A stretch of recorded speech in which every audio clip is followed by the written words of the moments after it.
Yo folks, and welcome to the channel. My name is Bork. In today's video, we'll be talking about when to sell Solana NFTs or when to take profits, when we'll also talk about some projects I'm looking into. Let's go ahead and jump right into this with Solana Monkey business right here. So you guys are seeing some price fluctuations and you're like, hey Bork, are you gonna be selling today just because things aren't looking good? Personally, no, because when I look at a 1 month perspective, everything is sort of the same, and not to mention the current owners keeps increasing. Well, what if you don't have stats on a newly minted project and you don't understand when to sell because you don't have fancy graphs and stuff? Well, let's say you minted, I don't know, like the gods right here, and the gods mint, for example, was 3 SOL, and it jumps to a price of like 6 SOL or 5 SOL or whatever, right? Well, you have hit a price target. That's the most important part. When you mint a project, you look at something that's new and you've never seen it before, and you're like, it's a stealth mint or whatever. I think it's the next Boryuku Dragons. You don't sell when the thing hits like 100 SOL, all right? This applies mostly to newer folks. You sell based off of a price that you set early on. So Boryuku Dragons minted for 10 SOL. It came out, it was like at 10 SOL, 12 SOL trading, and you're like, that's a 10x. You take that as a newer person. You don't wait until it goes to 30 or 40 or whatever. And the reason for that is because price targets are so important, because if you hold something and you get lost in like the Twitter sort of euphoria, the next thing you know, it just goes to zero. That's not good, all right? Especially for someone new, especially if you have everything riding on that one project, all right? You're like, hey, I went all in on pesky penguins or whatever. I minted it at 0.25 and it went to 0.1. Am I going to sell? No, you wait for your price target, or you sell when you feel like it's not going to make it anymore. But the majority of projects that are newer, they have a difficult time going above mint price, mostly because there is no long-term hype for it. There's no FOMO for it. And some of you might be wondering, how do you generate FOMO? Like, what does the project need to do? Well, there's stealth mints and stuff like Boryuku Dragons, where there's a 1011. That's a key part right there. The supply is super low. Not to mention, you have balls of steel when you stealth mint stuff, or you mint a stealth, because you understand that this could go to zero at any time. And this is why I personally don't do stealth mints. I didn't mint Boryuku Dragons. Do I regret that? Yes, of course I regret that. Like, it jumped to 120 SOL. Who would not regret that? But the point is stealth mints for me is a no, because I don't understand enough about the project. But maybe let's say you do,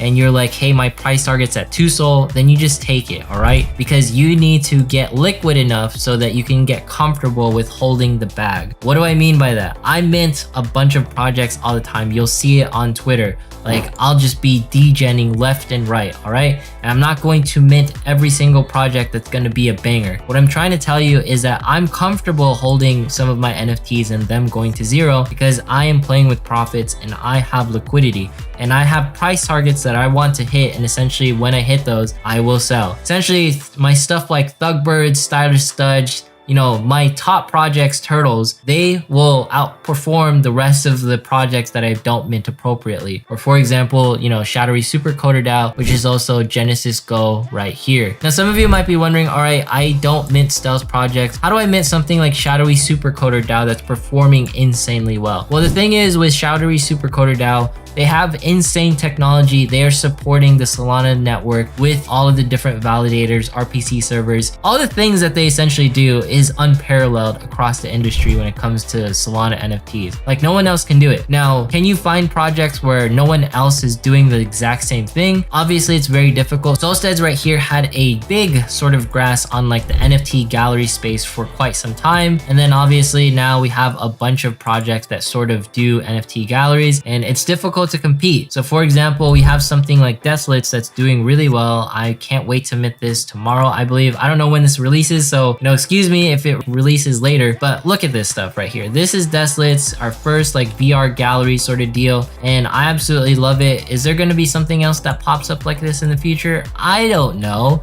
Will this go off? I don't know. The important part is you set a price target that you feel comfortable with, and essentially you are like, hey, you know, once Desolate hits XYZ, XYZ, I'm going to sell and take profits and have liquidity. That's just something that needs to be done at the very beginning. It's really difficult to essentially diamond hand projects at the beginning. Maybe when you have liquidity, maybe when you are comfortable losing some, gaining some, making bigger bets, then sure, you can do that. Or you can just make big bets all the time. But the most important part is you have price targets. You have something that you're comfortable with essentially selling at. But that's my biggest advice when it comes to how to sell. You set a price target, you have liquidity, and that way you can ignore market volatility whenever it does happen, or you can essentially ignore the noise that's happening. And you also don't get lost in the Twitter hype and all the different things that are happening, because yes, we can be hyped, yes, we can ride it to zero, but at the end of the day, please be financially responsible enough to have food on the table so that you can actually feed yourself at the end of the day. But let's go ahead and look at some of the projects I'm looking at. We're talking about Desolates right here, you know, the VR gallery. This is unparalleled. No one else is doing this to this level. I know Neo Nexus is definitely going to accomplish this, but Desolates has a working project or essentially concept that you can already see. But just note, Neo Nexus is partnering with NFTs, this site that holds like all my NFTs that you can see right here. They have the NFT gallery already available, technically speaking. So Neo Nexus will have competition with Desolates and Solsteads and all the different projects with NFT galleries. But that's like the first project. Next one is going to be Portals right here. I really like this project because essentially it's gonna be the first one where you can actually configure a room. You get like an apartment complex. There's been plenty of people able to access the demo, and they're essentially sharing like all this stuff right here. You can see like their Solana NFTs are hanging on like the boards and stuff, and you can essentially play games within them. Is this like a metaverse play in some ways? Yes, it definitely is. This is something I'm greatly interested in because this is utility that I haven't seen before. And then the next project that I'm also looking into is Soul Illuminati right here.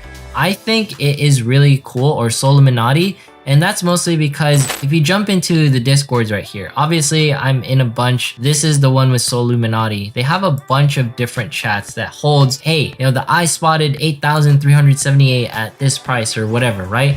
And this is a really good way to sort of snipe rares or sort of watch the market. What Soul Illuminati is trying to do is they want to provide a set of tools where you can track like socials information, market analytics, trading BI.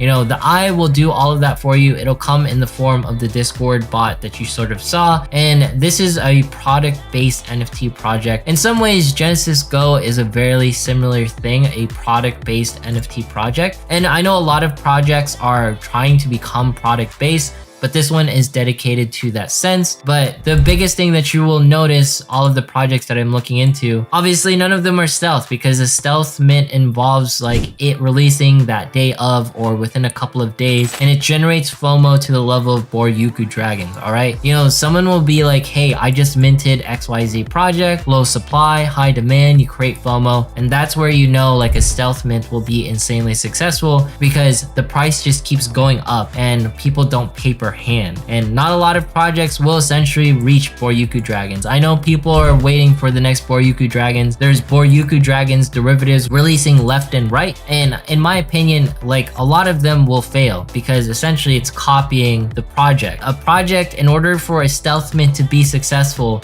it cannot be a derivative in the sense that it does the exact same thing. All right, if a project releases and has the exact same concept, it essentially has to compete with something that already exists. So unless something, you know, that Boryuku Dragons hasn't done gets released in a stealth fashion, then yes, that stealth mint may be successful, but a majority of them won't be successful, mostly because there's not enough noise. You know, there needs to be some sort of Twitter hype in order for a stealth mint to be successful, because crypto Twitter is the best way to essentially market your project, the best way to get known, because this is where a lot of the information lives. Yes, you could pass information in discords and be like, hey, this is gonna be a great project because XYZ said, but there's more eyes, there's more people on Twitter essentially looking at stuff. And if you're worried like, hey, what if like I hold a project, or what if I didn't mint something and it pops off 2 months later, or it completely dies? Well, if your project, you've been holding it for a month and there's no noise whatsoever, there's 2 months, 3 months, whatever, it's really hard to recover from a very low price unless like something crazy happens. So in my opinion, you just never know when it comes to NFTs. I cannot tell you when to sell at the end of the day. All I can tell you is plan with a price target and sell at that price and always take profits. Don't let people dictate how you sell stuff, all right? Just because I diamond hand SMBs doesn't mean you diamond hand SMBs with me. Just because I'm in SMBs doesn't mean you FOMO and jump into SMBs. You have a price target, you do your research, you understand the project, you know the devs, you know who's behind the project, you know what's going on. You can ride it to zero, you can go to the moon, or you can sell it at a certain price. It always changes. But at the end of the day, you always have to take profits because you have to put food on the table when it comes to, you know, actually living and surviving, all right? But anyways, if you made it this far in today's video, consider subscribing, dropping a like, leaving a comment, follow me on Twitch, follow me on Twitter. Once we hit 3,000 subs, we're doing a giveaway. Thanks so much for watching. Have yourself a fantastic day. And if you learned anything today, just take profits when you need them and sell when you are most comfortable. All right, see you guys in the next one.